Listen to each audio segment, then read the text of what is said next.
하나라 사람이 와서 조공으로 특산물을 바치고 신서를 구입해 갔다. 그러니까 이 당군, 이게 훨씬 문화적으로 강국이죠. 왜? 신서라고 하는 거는 아까 얘기한 대로 천부경이라든가 성리학 나오기 전이구나.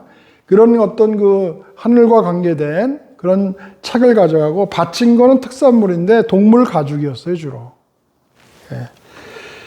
BC 2132년에는 살수상류에 조선 공장을 매서 배를 띄웠다. 이것도 알 수 있는 게 당군이 말이죠. 강화도 첨성단에 여기 왔잖아요. 강화도 첨성단에 아까 천신제 드리러 왔잖아요. 뭐 타고 왔는가가 궁금했어요. 배 타고 왔다는 거예요. 거기 이렇게 상륙할 수 있는 데가 있대요. 마리산이 강화도 맨 밑에 있어요. 여기 마리산이. 그게 와가지고 이렇게 배를 타고 왔다는 거예요. 나는 또 이렇게 말 타고 여기까지 와가지고 강화도는 또 헤엄쳐서 왔는 줄 알았거든요. 그래서 그때도 오리발이 있었나 내가 그랬는데, 배 타고 왔다는 거예요. 물론 이제 목선 같은 거겠죠. BC 2119년에는 하나라 상왕, 이거 하나라의 왕 이름이다. 그래서 인신과 덕을 이뤘다는 건 뭐냐면, 아까 당군 조선은 하나님의 이치와 뜻대로 통치해 나가는데, 그거대로 통치를 안 했다는 거예요. 제후국가인데. 그러니까 경찰국가에서 그럼 징계를 해야겠죠? 그래서 하나라 상을 식달이라는 장군을 보내서 정벌했다. 이런 얘기가 나오고요. 그 다음 제5대 당군 구울로 갑시다. BC 2096년 하나라 유흥씨가 무도에서 손아벌 장군을 보내서 토벌했다. 또 이때 육식갑자가 나옵니다. 가불병정 이런 거 있죠? 이게 우리나라 때 만든 거예요. 육식갑자를 이용해서 책력을 제정했고, 그 다음에 BC 2087년에는 감성관, 그러니까 직책 이름입니다. 황보독을 시켜서 천체의 위치와 운행을 관측하는 혼천기, 지금 말하면 우주망원경인지 정확하게는 모르겠어요. 혼천기를 만들어서 하늘이 움직이는 단위, 천도, 와 합치되게 만들었는데, 우리는 이제 나중에 나오지만 일주일을 우주가 움직이는 단위 7회력이라는 걸 만드는 게 이때입니다. 그런데 이전에 서구에서는 일주일이 15일로 하는 데도 있고요. 러시아, 다른 나라가 다 통일이 안 됐었어요. 그러다가 코페르니쿠스가 이제 지동설을 주장하면서 1543년 이후에 와서야 이제 이거 일주일이라는 개념, 왜 이거 천체를 움직이는 걸 봤어. 그리고 했는데, 우리나라는요, 거기 밑줄 보세요. 단군 시대보다 더 올라가는, 우리가 BC 2700년경이 뭐냐면 배달북에 제14대 천왕이 치우천왕입니다. 치우천왕. 황제원원하고 탕록 전투했다는데, 이때 자부선인이라는 사람이 있었다는 거예요. 자부선인. 이 자부선인이 쓴 황제 내문경이 나중에 이게 황제 헌원한테 줘서 그거로부터 노장자 도덕경이 나왔다는 거예요. 그런데 이 치우천왕 시대 때 BC 2700년 때 최고의 학자가 자부선인인데, 이때 1년이 365일 5시간 48분 46초라는 걸 계산했다는 거예요. 대략 쓰세요. 그때가 BC 2700년경이. 그 다음에 BC 2085년에는 조선역을 만들었다는 거예요. 우리나라가 제일 먼저 만든 게 음력이 조선역입니다. 지금 외국에 나가면 음력을 차이니즈 캘린더라고 그래요. 중국 달력이라고 그래요. 중국력이라고 그러는데 조선력입니다, 이게. 그 다음에 BC 28년, BC 2084년에는 아까 얘기했죠. 위치는 정확히 하면 장당경이라고 그러는데, 개원이라는 사람도 있고, 지금 여기 여러분들 여기 가면 도낭이라는 데가 있죠. 저 도낭.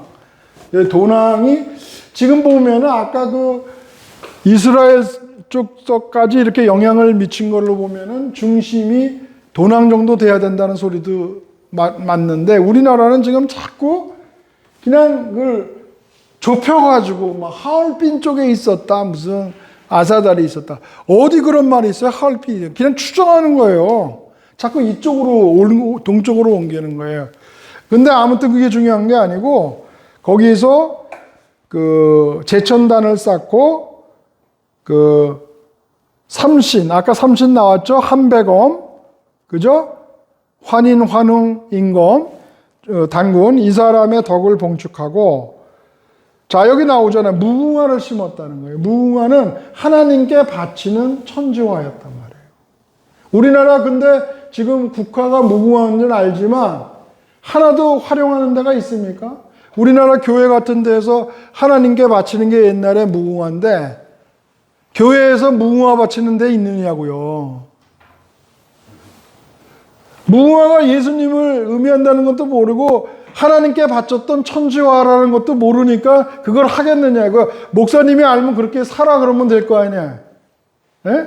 헌화 담당하는 사람한테. 자, 그 넘기면 샤노의 장비 나오죠. The Rose of Sharon 찬송가 89장에 나옵니다. 샤론의 꽃 예수 이렇게 나오거든요. 이것이 뭐냐면 무궁화인데 샤론의 장미라고 하는 겁니다. 우리나라는. 그것이 예수님을 의미하는데 이걸 간단하게 내가 얘기를 하면은 무궁화는 하나님께 바치는 헌화고요. 예수님은 뭐예요? 십자가를 통해서 헌신을 했죠. 그러니까 하나님께 바쳐진다는 동일한 개념을 가지고 있고 그 다음에 샤론이라는 거는 북이스라엘에 있는 벌판이에요. 그럼 지금도 거기 성지순례하면 무궁화를 심는데요. 장미꽃이라고 해서.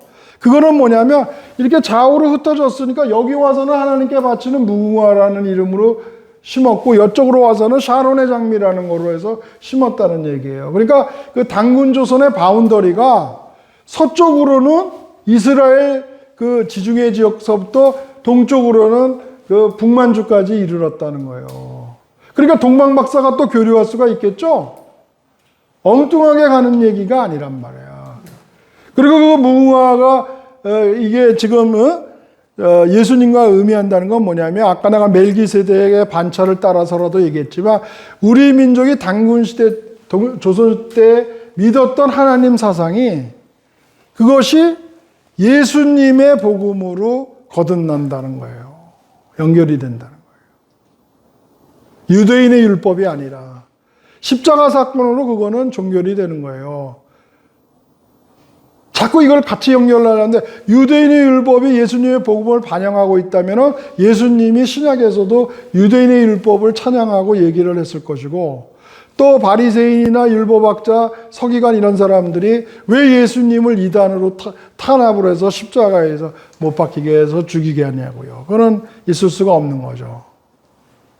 그러니까 그거하고는 연결이 안 되고 우리 민족의 하나님 사상, 예를 들면 천부경 사상이라든가 또는 홍익인간 사상이라든가 또는 나중에 성리학의 이기 이론론 이런 것들이 예수님의 복음하고 상관성을 가지고 있다. 이 얘기가 굉장히 중요한 거다. 그래서 우리나라에서 지금 신학교 나온 목회자들이 이걸 이해를 못하기 때문에 공간으로만 놔두고 우리는 이방인이다 이거예요. 몇몇 목사님은 좀 아는 사람도 있는데 그러나 구체적으로는 몰라. 왜? 성경에서만 찾으려고 그래. 그래서 성경에 보면은 이사야 같은 데 보면은 하나의 뭐 동방에 다른 한 나라가 있어. 뭐 이렇게 아주 은유적으로 한 줄 두 줄 나오는 게 있어요. 그런 건 찾아내는데 구체적으로 무슨 일을 했느냐 이걸 얘기해야 될 거 아니에요. 지금 내가 역사를 얘기하잖아요. 그죠? 자, 보세요 또. 제9대 단군 아술 때에는 고소라는 사람이 국법전서, 우리나라 벌써 법전이 나와요. 자, 그 다음에 뭐죠? 그래서 이게 3대 문화가 아까 얘기한 내가 처음에 이야기했던 이 을보르기 만든 국문정음, 그 다음에 고설의 배달유기 역사책, 그 다음에 지금 고소가 쓴 국법전서, 이것이 3대 문화업적이다 이거예요. 그 다음에 우리나라는 양원제인 의사원 제도가 있었다는 거예요. 의사원은 지금 말하면 상원, 하원 이런 건데 우리나라가 지금 상원에 해당되는 거를 화백이라고 했어요. 화백회의라고 그랬어요. 예? 화백은 이거 귀족들 지금 말하면 상원이 말하는 거고 그 평의원이 말하는 거는 공화정이라고 그랬어요. 공화정. 우리나라 그래서 공화당 뭐 이런 것도 나오죠. 이 공화정은 이 평민들이 하원들이 하는 것들이 공화정. 그렇기 때문에 우리나라는 내각 책임제를 하든 뭐를 하든 좋은데 우리나라는 옛날로 돌아가려면 양원제를 해야 된다는 거예요. 제10대 당군 놓을 때는 뭐 고시제도가 있었다. 제11대 밑줄구서 이게 제일 중요해요. 당군도회. 이 동군시대 때는 유의자라는 아주 유명한 아까 자부손인이라는 유명한 학자가 있었다면 유위자라고 하는 아주 훌륭한 학자가 나오는데 이 사람이 BC 1891년에 아까 우리나라는 일신교를 국교로서 세웠는데 이제 BC 2300년서부터 몇백 년이 흘렀죠. 지금 BC 1800년, 1890년이니까. 그러니까 이게 이제 이 종교의식이 많이 사라졌다는 거예요. 지금 이렇게 코로나니까 좀 조심하라 그래도 이태원에 또 걸어 가는 애들이 있잖아요. 꼭 그런 애들 있죠. 예? 여기도 그랬단 말이야. 하나님 잘 믿으라 그래도 꼭 삐딱하게 나가는 사람들이. 그래서 이거 민심을 다시 다스리기 위해서 일신교로서 다시 국교를 세워서 다시 민족의 복음을 전파했다는 거예요.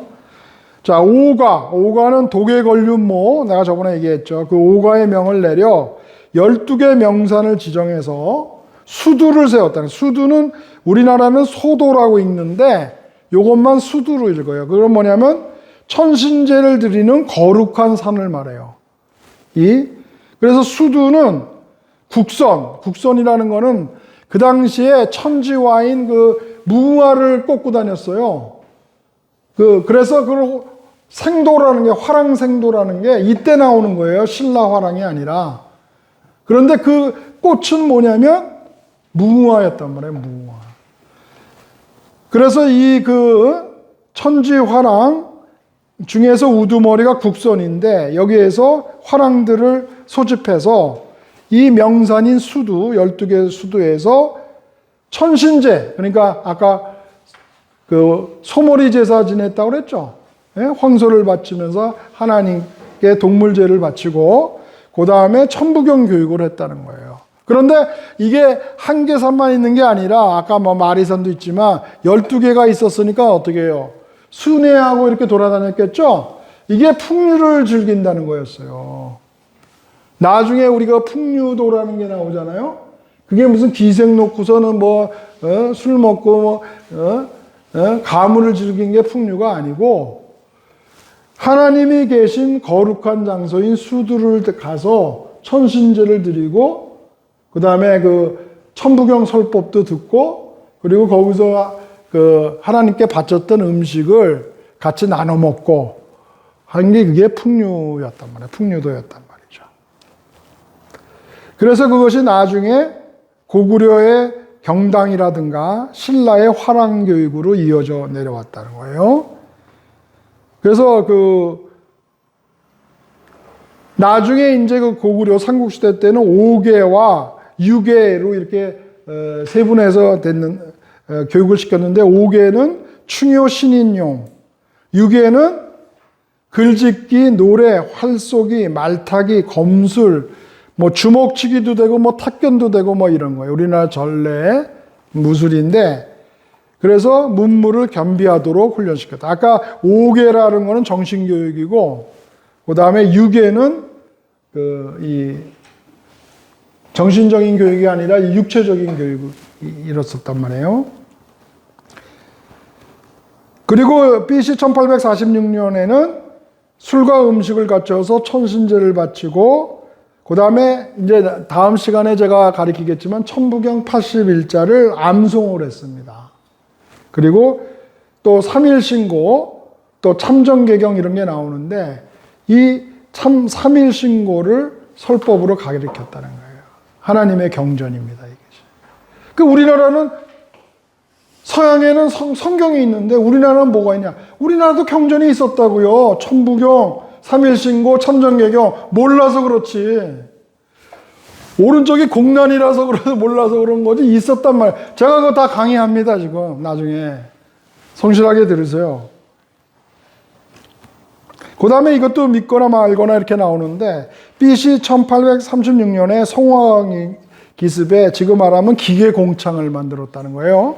그래가지고 황룡성, 양숙이, 자행윤자, 천문경, 자명종, 진철래, 흡기잠수선, 치극이 이러한 신기술을 가진 과학 물품을 만들었다. 이것이 이때만 나오는 게 아니라 거칠부, 신라 거칠부는 진흥왕 때입니다. 이때 소사라는 그런 신라 역사책에도 이 기록이 나오는 거예요.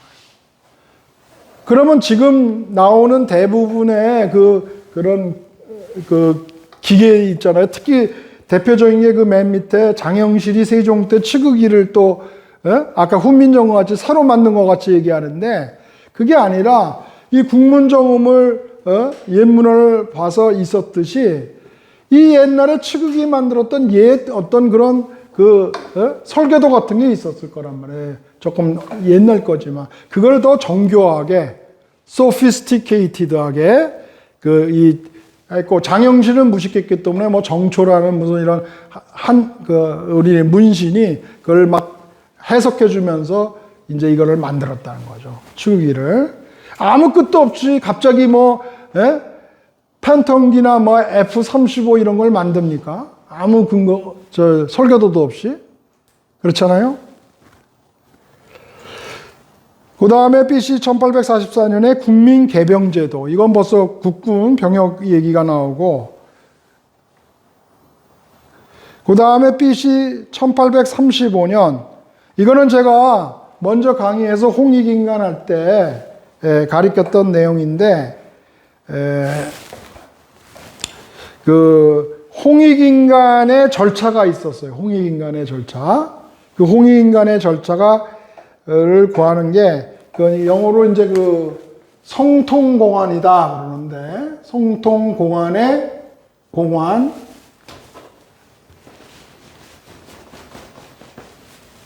성통공안의 절차가 있었다는 거예요. 절차. procedure.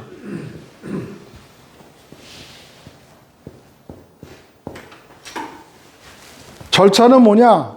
자, 따라서 읽으세요. 일신강충, 성통광명, 제세이와 홍익인간.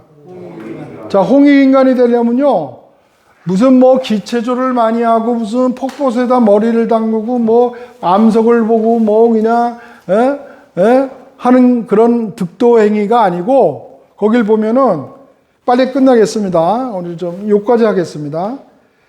하늘에 아까 일신 하늘이랬죠? 하늘의 영을 받아야 됩니다. 일신강충. 그리고 그렇게 되면은 어떻게 되죠? 성통광명. 나의 성품에 하나님의 성품하고 통한다는 거예요. 왜? 하나님의 영이 내려왔으니까. 일신강충이 됐단 말이에요. 일신강충은 기독교로 말하면 성령 강림하고 똑같단 말이에요. 그러면 그게 하나님의 생각을 이해할 수 있겠죠? 그게 성통광명이에요. 세상의 그것을 돌아가는 이치를 환하게 알게 된다는 거예요. 그렇게 되면 어떻게 돼요? 그게 이제 진리가 너희를 자유케 하리라 그런 단계예요. 그러다가 이제 세 번째는 자기만 형통하면 안 되겠죠? 그냥 제세이와 남에 있는 사람들에게도 그거를 전달해야 된다는 거예요. 지금 말하면은 전도, 선교 이런 거고, 옛날로 말하면 교화시킨다, 이화시킨다 이런 말이에요. 제세이화. 그 다음에 그렇게 돼서 모든 사람에게 유익을 주는데 무슨 유익이나 구체적으로 떡을 주느냐 돈을 주느냐 그런 유익이 아니라 하나님의 은혜와 진리를 나눠주는 사람이 홍익인간이다 이거예요. 그것이 기독교로 말하면 예수님의 구세주 개념하고 메시아 개념하고 똑같다는 거예요. 자, 이제 지금은 좀 덜 거북하시죠? 내가 처음부터 쫙 이렇게 얘기하니까, 저 사람이 갑자기 또 무슨 홍익인간이 또 무슨 예수님이라고 그래. 그러면 거부감이 있을 텐데, 지금은 쭉 연결이 되시죠? 연결이 안 된다는 건 영적인 능력이 없다는 얘기예요. 예. 그래서 이런 홍익인간까지 절차를 마치는 것을 성통공헌을 이루었다 그러고, 성통공헌을 이룬 자는 하늘에 올라가 영원한 즐거움에 처한다. 영득쾌락이라. 이게 삼일신고에 나와요. 그러니까 구원의 개념이 있단 말이에요. 자, 오늘 제가 그냥 기초서부터 또 이제 이거 뭐 역사 뭐 이런 것까지 다 얘기를 하느라고 사실은 뭐 굉장히 바빴어요. 그리고 시간도 좀 지나고 그랬는데, 아무튼 뭐 여러분들이 좀 이 강의를 좀 귀하게 좀 생각하시고 잘 생각을 하셔서 여러분들이 이제 이것도 보급해야 되지만 여러분들도 주위에 있는 사람들한테 이런 내용들을 알려주셔야 돼요. 그리고 우리 민족의 그 원천의 역사와 종교의 그 원시 종교, 뿌리, 이런 것들을 알고서 우리가 요즘 나오는 무슨 다른 종교라든가 또는 다른 역사 이런 것들을 우리가